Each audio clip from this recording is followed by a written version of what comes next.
Good afternoon. Today is May 30th, and you are listening to the live feed of the Indigified podcast, sponsored by the Great Plains Action Society, right here on KWTN 100.9 FM, Allen, Nebraska, the Big Voice radio station, official radio station of the Winnebago Tribe of Nebraska. As always, all opinions shared are not a reflection of the Winnebago Tribe of Nebraska, the Big Voice radio station, or the Great Plains Action Society. What's up? What's up? What's up? Hello. So we are live on the air right now. It's about 1 p.m. And today we're going to be talking about domestic and family violence. Did we just time travel? It's 1:30. Oh, my bad. 1:30. It's 1:30 p.m. I was like, are we it's early? 1 p.m. No. Everybody's like, what? I just gave everyone a mini heart attack. Everyone's like, my lunch break's not over yet. Yes. No.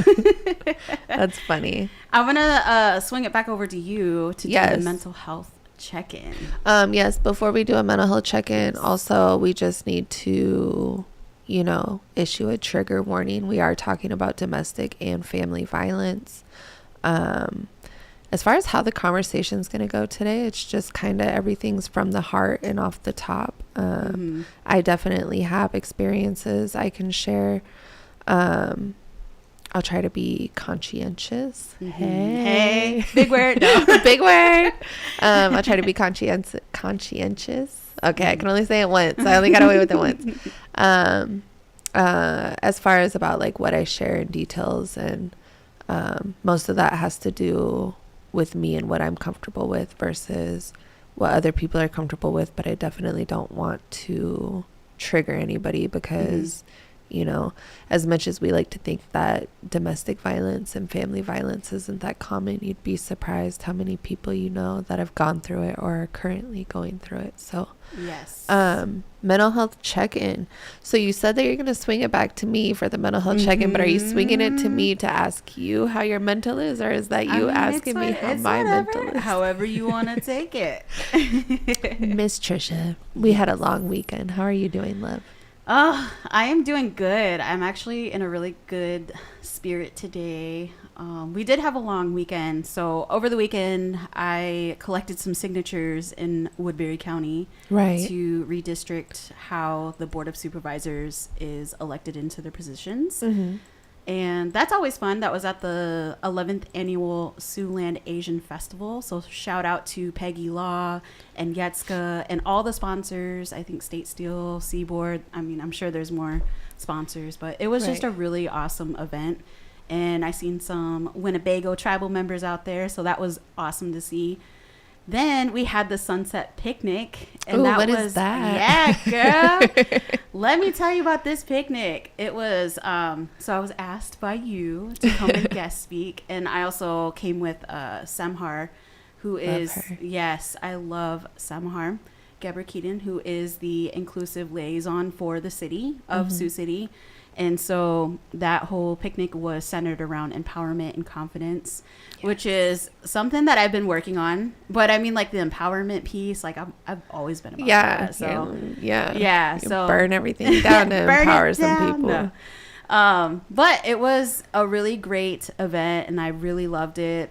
I actually was going through a lot of personal things outside of just work, and so it was really nice to and I was looking forward to it because I had spent that whole Saturday collecting signatures. I was hot and, just repetitiously, saying, hey, this is why you should do this, or, whatever. Right. So it was really nice to just sit down and just be present with everybody. Right. And it was really awesome. So, but yeah. Good. I'm glad you enjoyed it. I did. I really loved it. It was really awesome to be in that space with all of these beautiful women, and just, it was really awesome. So I needed it. My soul needed that. So. Right. Yeah. Yeah. My soul needed it too. As the host of the event though, baby, I am exhausted. What's today? Tuesday. That was on Saturday. I'm still so tired. But yeah, so mental health check-in for me, I'm actually doing great. I'm tired. I have a lot on my plate. So physically, I'm drained, but mentally I'm just like, life is great. Everything's great. Right. But yeah, the sunset picnic was amazing. Thank you to all of my sponsors for it. Thank you to all of my beautiful guests.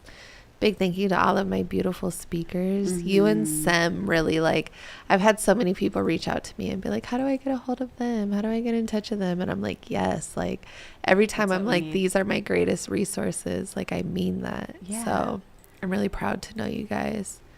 I forgot what else it was. Oh, as far as like the empowerment and the confidence, right? I try to embody that on like a daily basis, like for myself, you know. I try to empower and help other women feel confident within themselves, all over my social media platforms, and just, you know, out in public when I am out in public, because baby, I want to be at home on my couch right now with my dog, you know, saying shout out. But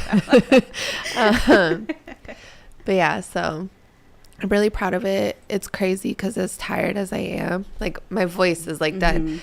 As tired as I am, I'm so excited for next year's, because it's like I did the first one. There was bumps in the road. There was stuff that could have been better, and it's like, so being able to observe that for this first round, even though it was beautiful and like nobody had any complaints, like me being the perfectionist I was just like side eye. This could have been better. Yeah, this could have been better. But it was like nobody had any complaints, and nobody knew that it wasn't what I imaged, right? Yeah. And so it was like, for all of my guests, it was just like, oh my God, this is so great, and I love it, and thank you. And everybody was asking like when my next event will be. I had people saying that they didn't want to leave, and I was just like, okay, this is golden. Yeah. So as much as I think I'll only do the sunset picnic once a year, I'm already trying to plan another event by like the end of the summer, early fall. Yes. That still like embodies that same women empowerment and supporting each other and stuff on like a larger basis, because like the paint and sips are like that too. Though the paint and sips are open to all genders, it just tends to always be women, which is cool. Yeah. But it's cool because it gives us a safe space to have community with one another either way. But yeah, so more in the works coming. Right. Always. To be continued. I'm always working on something. Which is good though, which is really good. It is. I think that, yeah, I totally agree that we definitely need more spaces for women and for women and girls, because Molly brought her daughter. Yeah. And I thought that was so cool. And I was like, yes, like this is great to also have young girls and be around all of these amazing women that are doing amazing things. Right. You know, that's what they need and what they need to see. And yeah, that was definitely an eye opener, because she called, because Molly helped me with the setup. And so she called and she was like, hey, Azalea's with me. She just wants to help set up. She wanted to come see you. And I was like, okay, she can just stay. And she was like, really? And Azalea was like so excited. And I was like, yeah, girl, you're like my mini best friend. Of course you can stay. So I know in the past I've tried to do events that are focused on children. So it's like I need to retake that idea and figure out how it works. You know, like what are children going to want to be a part of? And because I know in the past I really tried to do like drop off events, like you can just leave your kid with me, it's cool. That's all right. It's cool. They're gonna have a great time. I love kids. But I don't know, the more and more feedback I get, it seems like parents want to do, specifically mothers, they want to do events that I've created with their children. So I have to figure out how to do that, because it's asked for, and it's beautiful when it does happen. I think we wouldn't have known that it would have been set up a different way. I mean, just being there. If I wouldn't have said, yes. Nobody would have known. I know. And it was perfect the way it was. And I think that's something, as an organizer and a perfectionist, it's hard. It is hard, because you're like, no, this is not how I envisioned it. But also, too, I think that's kind of just a humbling experience, because not everything is going to go your way all the time. And it's okay. Like, it's It's okay to not be okay in a way. And yeah, that's what I've learned from organizing, is like, You got to be flexible. Yeah. Something. If a canopy flies up and slices on an art piece, you just roll with it. No. Like, wow, now that art is even better. Look at it. I know, because, we were right next to the river, and it was a windy day already. So it was just super windy. And I kept on trying to set up my tables, and my tables kept on flipping. And then my sandwich breads from the top were flying away. I was like... They were still good, though. I picked them up and ate it. No, those ones I got rid of. I gave them to the birds. But, yeah. So, because I had about an hour and a half to set up before guests started arriving. And so I was just freaking out. So... so much gratitude to Kenzie, Brittany, and Molly, because they really helped. They helped. Right. Miss Savannah was there, the photographer. She was there to drop off her card. So she helped haul everything from my car up into the area, so she helped for as long as she could. But when my table setup wasn't going the way I wanted it to, I think everybody knew I was low-key having an anxiety attack. Nobody would tell me what time it was or anything like that. And then I think it was Brittany and Molly. They were like, okay, we're just gonna set up the blankets in the grass. And I was like, the blankets are gonna fly away too. It's not gonna work, you guys. Just freaking out. And then they set it up and it was cute, and I was like, okay, let's move this table over here. Now I can help. Now that I can see what y'all were doing and that it works, now I can help. Well, it was really good. I really enjoyed it. It was definitely a form of self-care that I needed, because I had just been going through so much, in my personal life, right, within the past 2 weeks. So it was really something that I could just literally sit down and just be in company with everybody and be present. And I love that. I love when it becomes an escape. Yeah. When my events become an escape from what's going on in your outside world, major vibes. I love that. Because same. Yeah. Yeah. So, I'm going to switch gears here, and I'm going to do the little cliffhanger. Cliffhanger. If you are listening in and you are watching live, so I have this little cliffhanger that we'll answer later. Dun, dun, dun. So on average, nearly 20 people per minute experience this daily. Tune in and find out the answer later on in the episode. 20 people? Yep. So nearly 20 people per minute experience this daily. Okay. So just I'm about to cry. I know. Keep that in the back of your mind as we're gonna get into today's episode. So today we're gonna be talking about domestic and family violence. So again, just offering the trigger warning to please practice self-care before, during, and after the show. Right. And so I kind of wanted to start off with talking about Nebraska, because this is where we're, our radio where station. We're speaking from, yeah.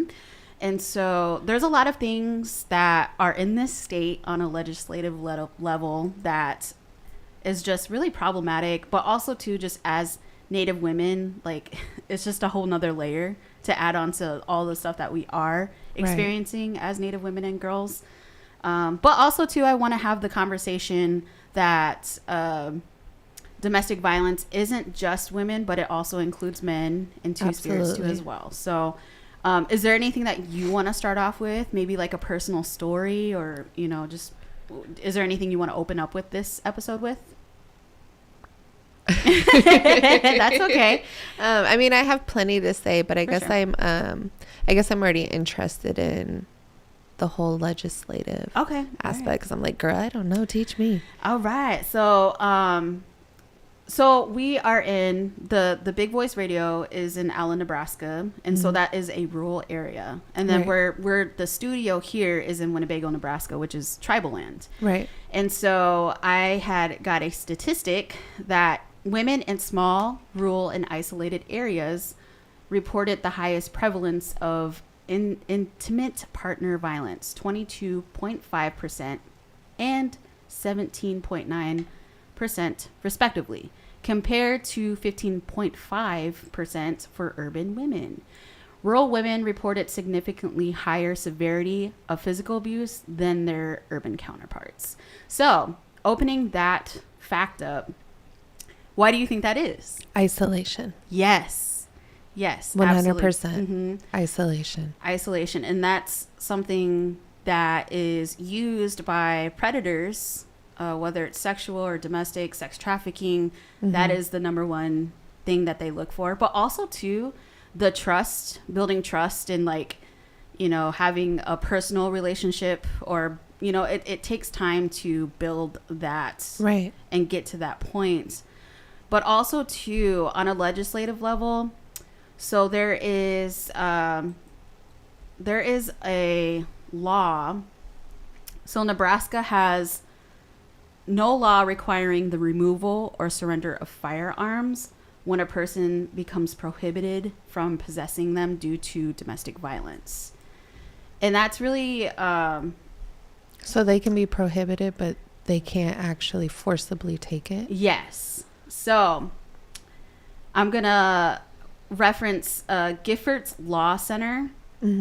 So it says, although federal law permanently prohibits individuals convicted of domestic violence misdemeanors from possessing firearms, Nebraska only prohibits a person who has been convicted within the past 7 years of a misdemeanor crime of domestic violence from possessing a firearm. Nebraska law defines a misdemeanor crime of domestic violence to include certain crimes against current and former dating partners. And that's problematic because so what it's basically saying is that you have to have some type of relationship with somebody in order to make ground, I guess, legal grounds. So as being a Native woman, somebody could stalk you. Somebody could be watching you. Somebody could literally probably come up and murder you. But if you don't have a personal, like you haven't lived with this person, you haven't had any interactions with this person, then it's hard to get justice on a legal stance, if that makes sense. But even then, if you do have an interaction with someone, Nebraska law also says that they don't necessarily have to take the firearm away. So let's say there's a dispute in the house, you know, whatever, or where you're at. Right. And there's a gun there. Let's say this person is a gun owner and the police come. And even though it's a domestic violent situation, it is upon the police and officers that come to the house to say, okay, is this going to be an immediate threat to the said person or is it not? And then they can use their discretion to say, okay, we're going to take this gun away or not. So it's kind of like the castle doctrine. So with the castle doctrine, if someone enters your home, you're able to defend yourself, but you're not able to defend yourself with more force than the person who has entered your home to cause you harm. So if they come at you and they're trying to stab you with a knife and you shoot them, then the castle doctrine goes out the window. You're in trouble because you used more force than they did. So it's essentially kind of like that. Yeah. Like the cops come, okay, it's domestic violence. Well, was he threatening or was she threatening to shoot you? Right. No. Well, then the gun can stay. Yes. That's crazy. That is crazy, isn't it? And then I'm going to just quote really quick. There is the National Center Against Domestic Violence fact sheet. It's if you go there, it's under the Nebraska tab. And they quote that I think it was 500% more that if a gun is present in the environment, that domestic violence and physical abuse is going to happen. 500%. Dang. So it's like, we know this, but why is it not, you know? And then it comes back to, you know, this amendment, our second amendment to bear arms and things like that. So it's just a heated conversation, and it doesn't really do anybody justice when it comes to domestic violence. And, you know, like where is the justice piece? Where's the prevention part in that? Right. So I think that is definitely something that has been argued. I'm not sure where it's at today. I just know that this has been a contentious issue when it comes to domestic violence and how do you prevent that. So I don't know. Nebraska is, it's a hard place to live in because, I mean, there's a lot of rural area. And so that creates the isolation, and a lot of things come with that, whether it's maybe even sex trafficking. Right. Makes it easier. So, yeah, I don't know. I mean, what are your thoughts on that? I don't know. I guess I'm just kind of in wow because, you know, when I think of domestic violence or family violence, I don't think of legislation. But that's why you're such an important person to me, because like you think about these things that I don't consider, and then you go and you find all the information. You're like, girl, check this out. And I'm like, I'm like, put what? you on game, girl. Yeah. And then I'm always like, what? This is crazy. But then a lot of people are like that. If you don't look at all those things and you're not aware of them, and then something happens to you, and then you don't get your justice, you're like, well, that's messed up. Right. Yeah. But you're not going to get your justice. It's literally written that you're not going to get it. Right. Yeah. That's insane. But yeah, isolation, I'm big on that. So, that's like one thing that like I'll always peep like in my friends' relationships, right? Is like, where'd you go? Where are you at? What happened? Right? Like, pick up the phone. Yeah. Look into the window. Send me a snap. Like, turn your location on. Yeah. Because I'm starting to freak out because I've been there. So it's like there's so many signs. And I feel like isolation is one of the biggest signs. Because domestic violence is not always physical violence. Domestic violence includes mental and emotional as well. And generally speaking, that tends to be where it starts off at, is with, you know, like mental, emotional abuse. But even with that, there's a certain level of isolation that's needed, because if your partner is mentally or emotionally abusing you, you're going to talk to people about it. You're going to talk to your closest people and be like, yeah, girl, or hey, bro, you know, depending on I like that. Hey, bro. I know, right? Depending on what side you're on, you know, depending on who's causing it, or, you know, what your relationship looks like. You're going to go to people who you care about and be like, man, you know, you're going to be sad and you're going to be hurt and you're going to want to vent and talk about it. So like, yeah. Isolation, that scares me. The word itself scares me now, because like I've been there, I've seen it, I've gone through it. And so yeah, don't let these people isolate you just to treat you bad. Don't allow that to happen. So for people that don't know what domestic violence is, it could be willful intimidation, physical assault. It could be emotional. It can also be financial. A lot of people don't talk about that because they don't think, you know. Right. Especially, it's hard for anybody to exit out of a situation that is dangerous for them if they don't have the financial means to do that. I do want to shout out to the Winnebago Public Health Department, because I do know that they do have a DV. And so it is the Winnebago Domestic Violence and Sexual Assault Program.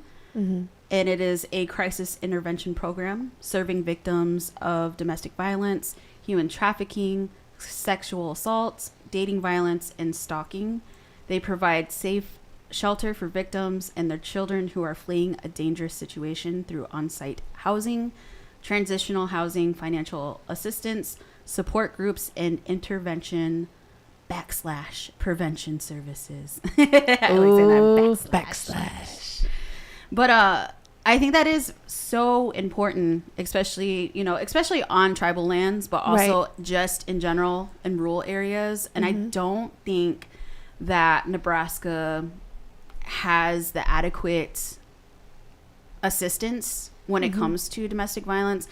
But also, I think like nationwide, I feel like that's definitely probably a huge problem, is the rural areas, and having the funding and the access to the resources and to people, really. Right. I mean, because you're just out there, and I mean, I feel like the closest, in a rural setting, the closest center or anything is probably about 30 miles to 40 miles away from you. Right. And that's can be really dangerous when it's a life or death situation and you're out there. Especially when you're with someone who is trying to control your every, not even your every move, your every breath. Like, yeah. Are you okay? I'm okay. It is. It's a hard topic. It is a hard topic. But I want to talk more about how I feel like today we kind of laugh and joke about it when people are like, oh, maybe I can give you a black eye, and you know, that's my sign of love for you, or like, or you know, on the res, like people will always send me that meme, and it's like, if she has tattoos up here, she's hits men. Yeah. And I'm like, it's funny, right? Like, there's little memes and stuff that I'll share too, and like, yeah, like it's funny, like the memes are funny, but the reality of it's not funny. Like, it's not right. It's not funny. So I feel like we kind of not glorify it, but we desensitize ourselves to the real seriousness when it comes to family and domestic violence. And when we bring in that family piece, I feel like the domestic violence may occur first, or the family violence may occur first. Either way, there's violence within our own homes. And I think the way that you, as a parent, respond to that greatly impacts how your children grow up into adults. Absolutely. It greatly impacts how they function later on in their relationships. Yeah. Because if we're saying that it's okay that, you know, one, maybe we're using drugs, maybe we're drinking alcohol, whatever it is, that's a whole nother conversation, which we kind of already had that conversation. Right. But if that's, you know, being a part of that, and then we have the violence piece of it, then we wake up the next day and mom and dad are just loving each other, and, you know, it's confusing. It's very confusing. And then you set that cycle up for your children to think that that's okay, that it's all right to behave that way and treat your significant other that way. Yeah. In the state of Texas, they don't even do domestic violence. All domestic violence charges are called family violence. So my first domestic experience, I was living in Texas. And so when they had charged him with family violence, I was like confused, you know, because I was like, that's my boyfriend. Like, we don't have kids. Not my family. Yeah. It's not my fam. Boo. What? But yeah, I was really confused by it. But then it makes sense, because at the end of the day, like, when you have your intimate partners, like, yeah, that is like your family. It's an infliction of family violence. Like, you're living together, you're supposed to be together, and then stuff like that happens. But yeah, that was super confusing for me. And then that's when and then when I moved to Tennessee, when I had got married and moved to Tennessee, and my ex-husband was charged with domestic violence, then I was like confused again, because I was like, okay, but like, we do have a family, you know, like I do have, like, I have a stepdaughter with him that lives in the home and stuff. And so it's like, it's just kind of funny, the different terms in the different states, like what they use and how they view it. Yeah. And their perspective. Yeah, exactly. Yeah. Ooh. I know. Yeah. So I'm just trying to think of, like, Nebraska. Yeah. So I think in Nebraska they do domestic, and I think family violence is when, like, you're being abusive towards your child. Yeah. Because then we have elder abuse too. Oh, yes. You know what I mean? And that's your family. But man, that's a whole nother, I didn't even... Baby, there's so much when it comes to abuse. There's so many different categories, and there's so many different ways, and all of them are just sad. So what are examples of elder abuse? So elder abuse and neglect would first and foremost be physically assaulting your elder, or, you know, you see it a lot, like in the nursing homes. You'll see elder abuse because you'll have overworked CNAs and nurses that are just frustrated, and maybe they have stuff going on outside, which doesn't make it okay, but that'll get like physical with the older person, with the elder.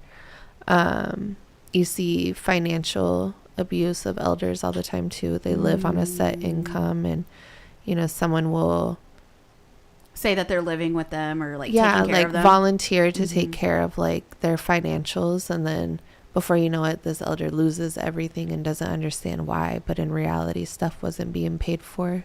Person was just taking the money. I've never heard of any cases of like emotional abuse on an elder, and just like saying that out loud just makes me want to cry, because like imagine, like, why would you do that? I mean, why would you do any of it? But I don't know, I guess just because I was raised to really like respect my elders and view them as being to view them as like, you take care of them the same way you take care of newborn babies, like you just love and nurture them. So just to think about someone like trying to be manipulative in an abusive manner with like an elder, it's just like mean. To be mean to them, like why would you do that? I mean, why would you be mean to anybody but like an elder? Like, and then I think about like our elders and all the stuff that our elders have been through, and I just can't imagine. So but I feel like a lot of that too is intergenerational trauma. So like coming from the boarding school era and having this whole generation traumatized, and then not necessarily maybe having a parental role or like parents to guide them on how to be an adult, or just practicing the traditional ways, the cultural ways and things like that. So we're so disconnected. And then our elders get older, right? They've already been traumatized by the Indian boarding school era, and now maybe they don't know how to be a parent necessarily, made some mistakes. But then they get into their old age, and now the children that didn't have necessarily them in their life are coming back, and maybe that's, it's just like an ongoing cycle, and it's very it's saddening to see. But once you break it down, it's like, well, that's what was meant to happen to us. And it makes sense. If we don't have those conversations within our own family and be honest and learn how to communicate with each other, I think that's the biggest thing. Is we don't know how to communicate with each other because we're so traumatized by whatever has happened in our lives that we forget that we need to talk to each other, and we have to, we need to be a family. But also too, there is, boundaries. Boundaries are a big thing when it comes to relationship building, or, having somebody in your space, that they need to respect your boundaries. So it can get sticky. And I know that all families are not perfect. No, whatsoever. I've never seen a perfect family outside not of even sitcoms. Brady Bunch was perfect. There was some stuff that was going on the set. Marsha got hit in the face with a football. We remember. Justice for Marsha. So I don't know, when it comes to domestic violence and family violence, I just feel like we kind of tiptoe around that whole subject or the topic, and we can throw all kinds of resources at it, and but unless we don't know how to communicate with each other, I don't know. And I feel like we tiptoe because I feel like a lot of us are guilty of some form or fashion of domestic or family violence. Like I can sit here and I can be like, I'm a domestic violence survivor twice. I am, but I've also been the abuser. I've been the abuser before. I remember when I was with my husband, and I couldn't tell you which fight it was or how many fights we had been in or anything like that. But I remember laying there one day just sad and just wishing I could leave. And I remember being like, this is my karma. I'm going through this because I did this to somebody else, and because I did this to somebody else, like I deserve this. And that just kind of kept me there like longer. You know what I mean? So if you've ever felt like that, you're wrong. Right. Do not think that. Do not think that. I thought it for you. You still need to get up and go. Nobody deserves that, no matter what you've done. But yeah, I do. I think we tiptoe around it because a lot of us have taken part in it, or a lot of us love someone who is abusive, and maybe they're not abusive to us. Maybe it's our brother. Or, maybe growing up, our dad was like that, and we're like, oh, that's just how it was. But look, they're still together. So, The trauma bond, right? Yeah. Like trauma bonding. It's something that was comfortable that you've seen growing up. And so you are just more, you function that in that dysfunction, which is really weird to me. Right. You know, it's not healthy. At the end of the day, it's not really healthy at all on a psychological to a physiological level. Like, it's just not healthy for you. It's not healthy. It will alter your brain's chemistry.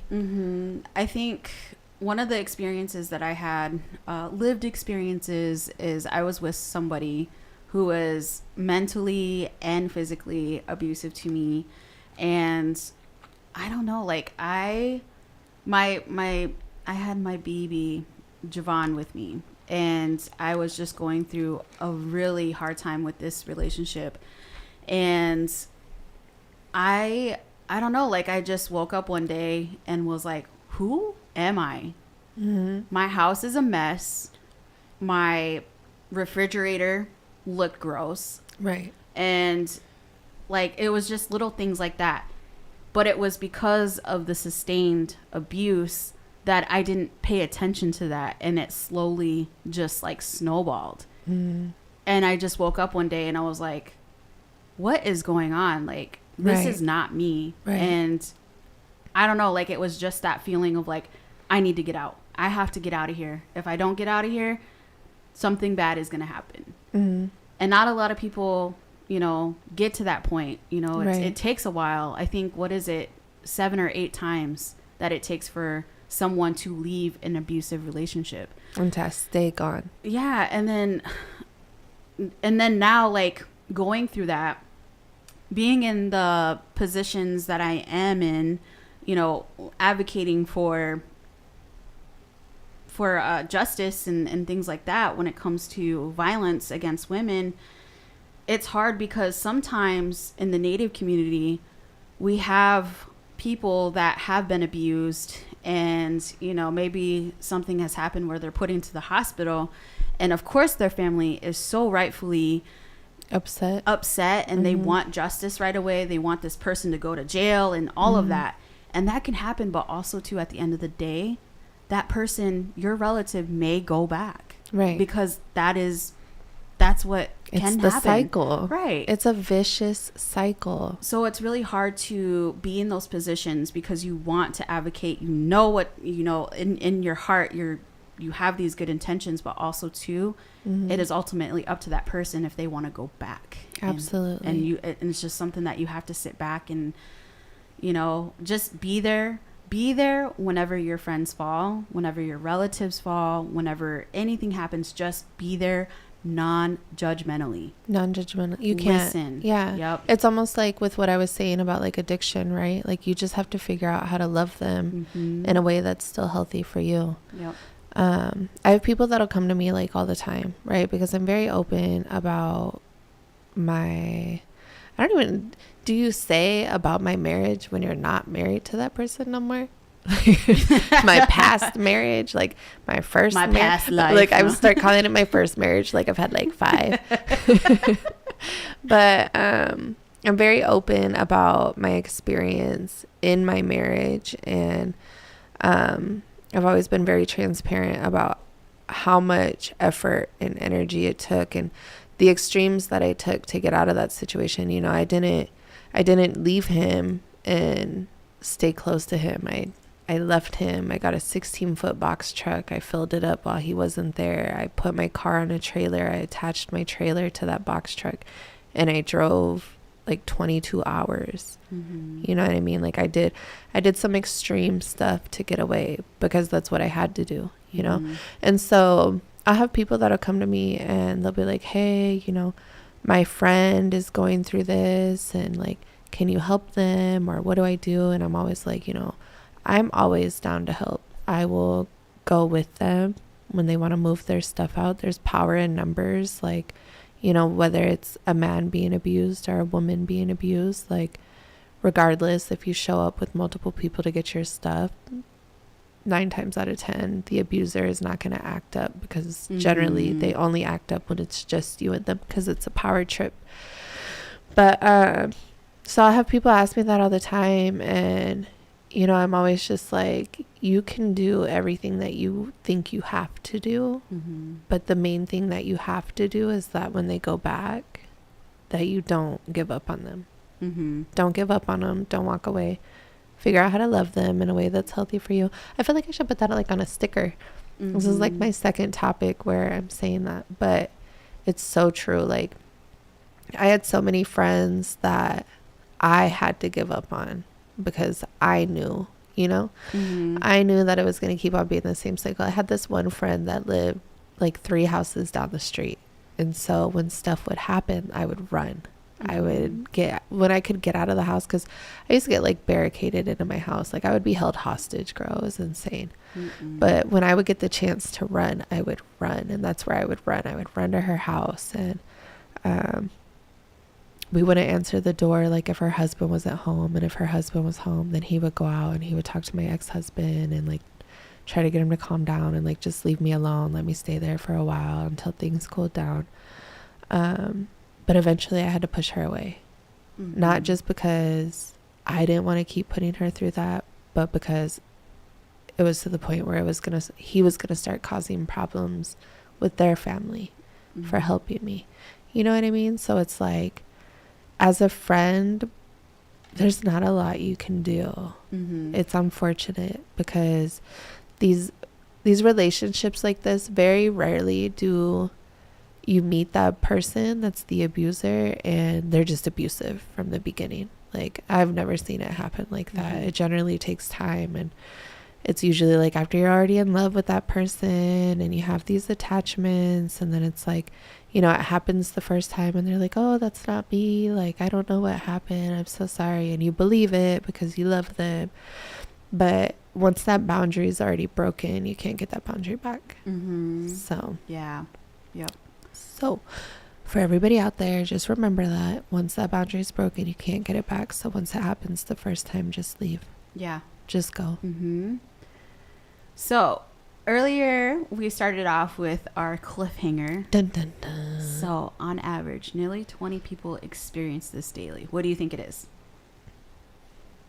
I mean, I was going to say domestic violence because that was the topic. It's physical violence. So, yeah. On average, nearly 20 people per minute are physically abused by an intimate partner in the United States.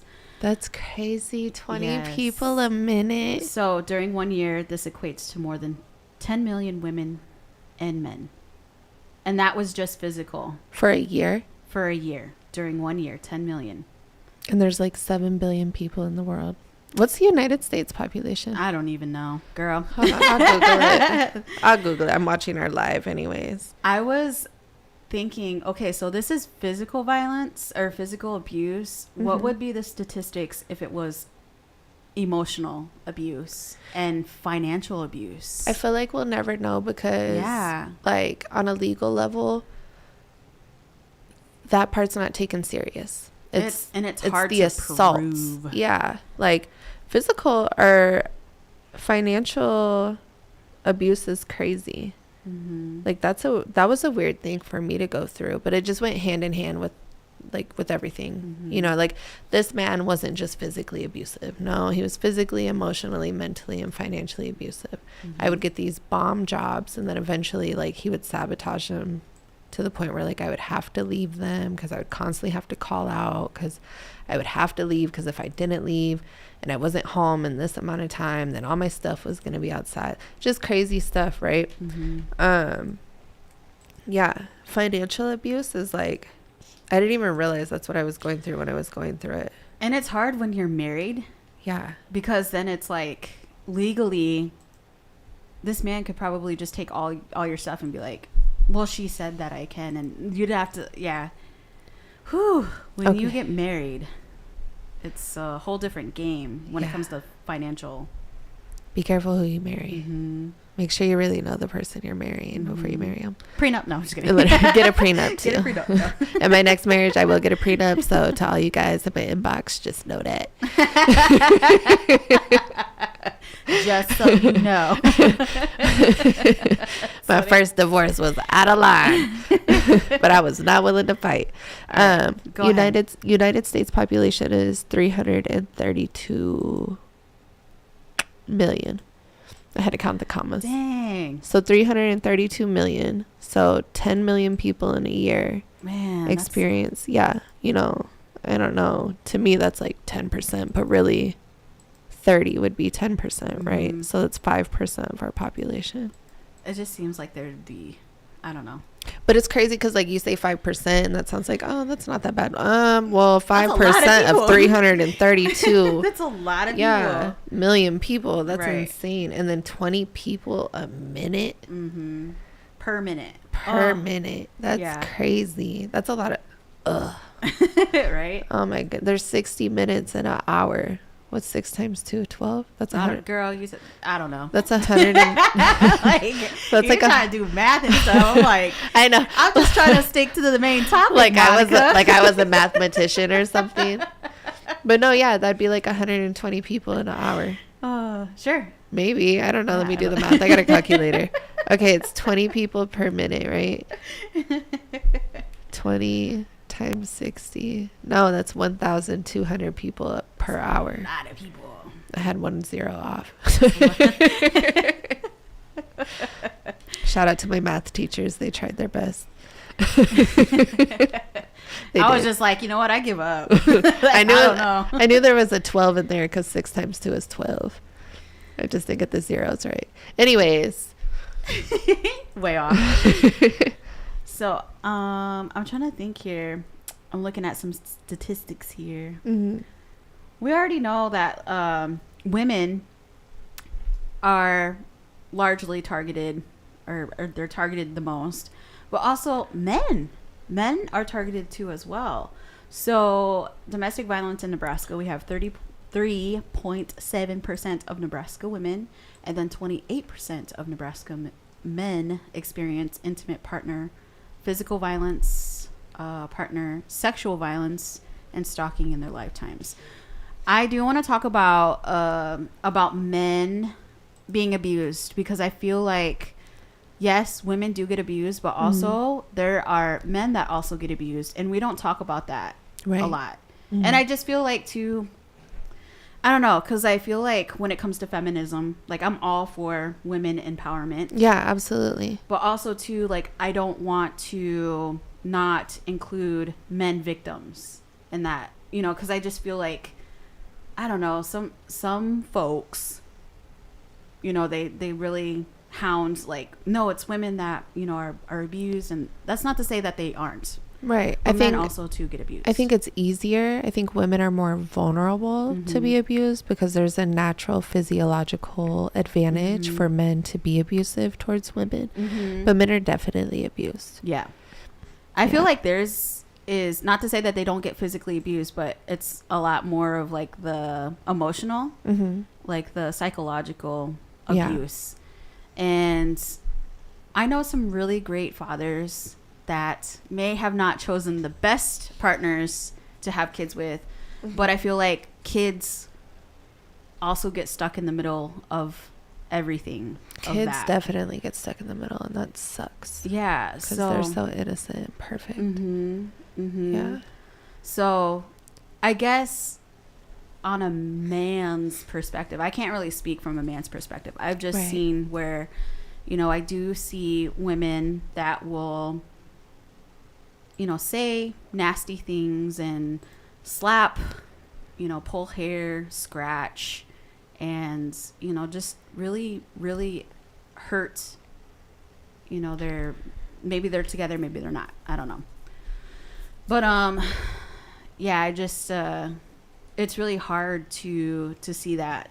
And I don't know if coming from like a man's perspective, if that is something where they just feel like they have to take all of that and just take it in stride and try to get through their lives, or, you know, is it embarrassing to say that you were abused and that you have been kicked and scratched and slapped and things like that. Right. So, yeah, I have no idea, but I know I've been that woman, so yeah, that's unfortunate, but I'm super proud of like my growth and unlearning those ways, right? Because I learned those ways from experiences growing up. So again, taking it back to like, we'll be funny. Like there's so many like resed out memes where it's like the aunties like beating the heck out of the uncle and stuff like that, and like it's not cool. It's not as cool as we try to make it seem. And like to even feel like you have to go that far to put your hands on somebody, like it takes so much energy, and afterwards like you feel terrible regardless of which side you're on. But like even as like an abuser, you end up feeling terrible, and if you don't, then you really need psychological help because that's not okay. Right. We did have someone comment on the live, and they said, what's the ratio for a res, you think? I think they meant what's the ratio for a res, because in the United States it's like 20 per minute. Oh yeah, I wouldn't even know. I think that would be something to ask maybe the Winnebago Public Health Department.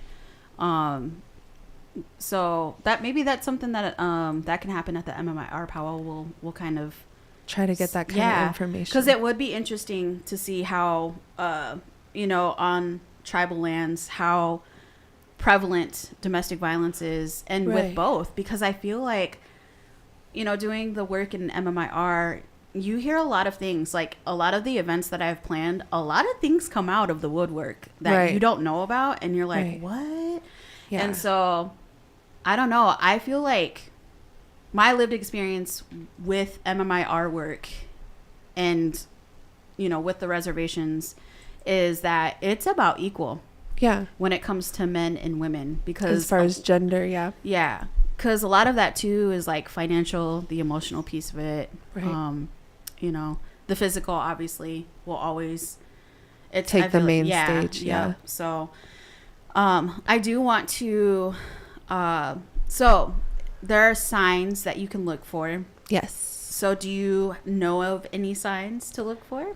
I mean, the signs that I look for is like people that are possessive, that are controlling.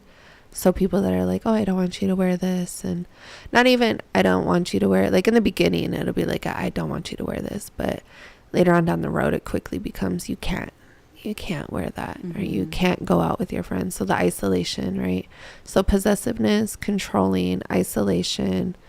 I'm really big on looking at how a bad treats his mom, because if he, excuse me, I'm all congested, y'all. Allergy season. If he will willingly be disrespectful to his mother, then more than likely he's like that with women, period. That he has something between him and his mom's relationship that causes him to not value women the way that women should be valued, or vice versa, right? If you're a man, I would look at the way that your partner or potential partner's relationship is set up with her father. Possessive, controlling, isolation, and then arrogance. Arrogance is a big one for me now too. If the person is just super arrogant and like full of themselves and like has like a god complex, I'm like, yeah, I'm cool. I'm cool over here. I'm cool over here. You need to go live your best life without me, baby. You deserve it. Right. Let me feed into your god complex. Just take me out of it, okay? Right. But yeah, that's what I look for. Those are my red flags in a potential partner. I think some of the red flags that I've seen is, yes, the controlling. And I think, who was it? I think her name is Eartha Kitt. And I always remember this when she was like, when I fall in love, I want to fall in love with myself. And if a man, comes into my life, I don't have to abide by what he says or, change myself. I am who I am, and I'm not going to change it.